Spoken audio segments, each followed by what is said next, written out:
I've never liked people. I like dogs. With dogs, as indeed with people, my advice is to be unsentimental. My family have owned farms for a long time. They all have dogs, and all dogs work. Gerald, my husband, was more of a cat. You know, husbands really are like cats. They get under your feet, they lounge around all the time, mew at you constantly for food, and present their bits at you inappropriately. You really want them to go outside, but you worry that they might come into contact with some germ-infested bird. Gerald was always trying to get me to do things with him, like matching his and hers aprons for us to wear, baking the latest Pinterest craze, brewing his own fizzy hops, and building a fort out of soggy newspaper and wood glue. He was quite proud of that, until I unveiled my papier-mâché sculptures of the 7 wonders of the world to scale. After that, he wanted me to be his assistant when he tried to learn magic. I know. Oh, he was always popping up behind me and making things disappear, like my sanity. "Play with me," he'd say. "Play with me, Figgy. I want to make you disappear." I did not find that in the least bit magical. I've always been able to make Gerald disappear. I simply need to say the 3 magic words. "Go away, Gerald." Poof! One day, Gerald suggested, Figgy, so we go on a cruise." I pictured us among the masses, an oozing stream of the great unwashed who swarm Circular Quay like maggots, devouring the carcass of a kangaroo, thinking that rancid floral fabrics and elasticated shorts were the height of luxury. Gerald, do you have some sort of sick fantasy you've never told me about, being imprisoned in a giant floating menagerie? Well, no. I was thinking of a smaller boat on the harbour. Would that help us, do you think, if we go on a nautical jaunt? This time my thoughts turned to the yachting holidays my family and I used to take in the Whitsundays, a month of sailing, fresh ocean air, physical exertion, and that view of rippling man muscles exerting themselves while I read. Barclay dominated our 50-foot super yacht, a firm hand on her tiller. He loved hoisting a spinnaker in a swell, and he was so good at hoisting. Oh, how I savoured his performance, watching those sails going up and up and up. Barclay! Oh, who is Barclay, you ask? Well, Barclay Thackeray. My childhood sweetheart, my one true love. Barclay was a great big bull mastiff god of a man. Compared to Barclay, Gerald, well, he never quite measured up. Packing my suitcase for the trip reminded me of being sent away to boarding school as a child. There was some bullying, but I don't regret it.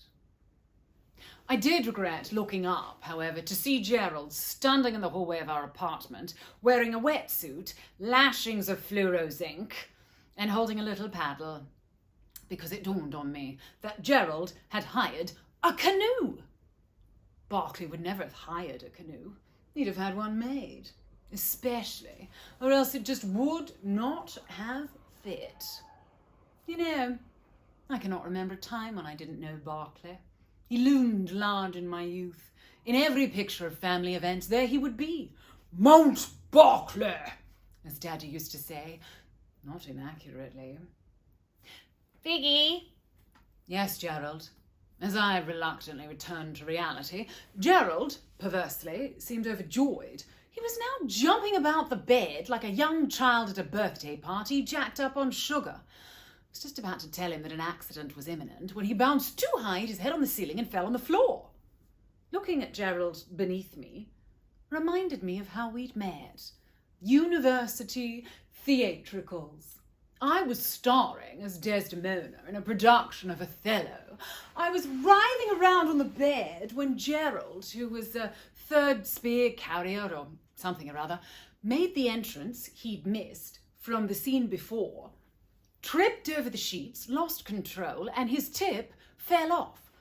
I glanced up from the bed to see Gerald sprawled splat on the boards, looking similarly bewildered to how he did now. You know, it was in that moment that I realised just how much I so loved the stage. Barclay did not let her come to the theatre, though. I think the idea of adults still playing dress-ups and the gender ambiguity of men in makeup made him uncomfortable. He always was very old-fashioned. Barclay and I were due to get married. He was on his bachelor party in the Northern Territory. They were fishing when it happened. Oh, it was so sudden there wasn't time to... You know, it took the largest crocodile that Darwin had ever seen to eat my Barclay. When they cut him out of the stomach, he looked perfect, except for the fact that he was dead. The funeral was spectacular. He was buried in the family winery in the Hunter. After the service, I requested the family keep a space for me, the plot of earth directly above Barclay, to be exact. I will spend eternity with Barclay, like the white chocolate melting over an enormous red velvet and caramel mudcake, and our vines will grow together forever. Figgy! What, Gerald? It was at the funeral that Gerald proposed.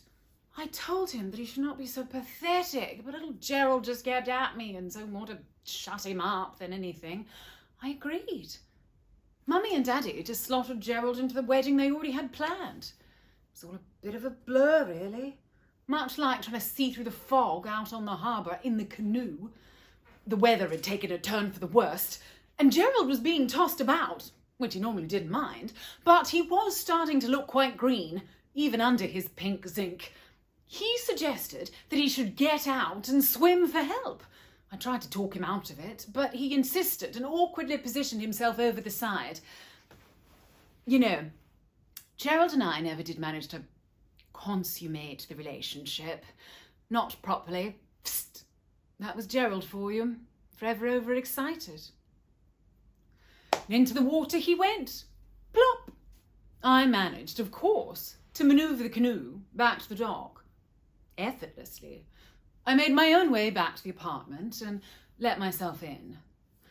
When Gerald was still not there in the morning, I was relieved. It was the first time in my life that I had ever been on my own. Over the next few days, I stayed alone, and I slowly began to enjoy myself. I had a drink. I laughed. Oh! I read. Ooh. I thought. I did nothing meaningful for days on end. I even danced. I befriended the TikTok. Oh, and then I discovered that there was a little theatre just down the road from my salon. Oh, I felt like I was home. Truly. No, they never did find Gerald's body. He still hasn't washed up. Now, maybe after Gerald and post Barclay, but I will not be defined by them. This is my time, and tonight is my first night back in the theatre, the first time in forever. I may have a non-speaking part, but I've appointed myself as understudy to the lead. She's not exactly pulling her weight. I know all her lines, and I'm just waiting. I must see if there's something I can do to encourage her. Oops. Oh, thespians are like dogs. It doesn't pay to be too sentimental. Oh, can you hear that? They're always like, Figgy, Figtree Saint Clements, stop talking in the wings and get on stage. I have to go. They can't cope without me. Ta-ta!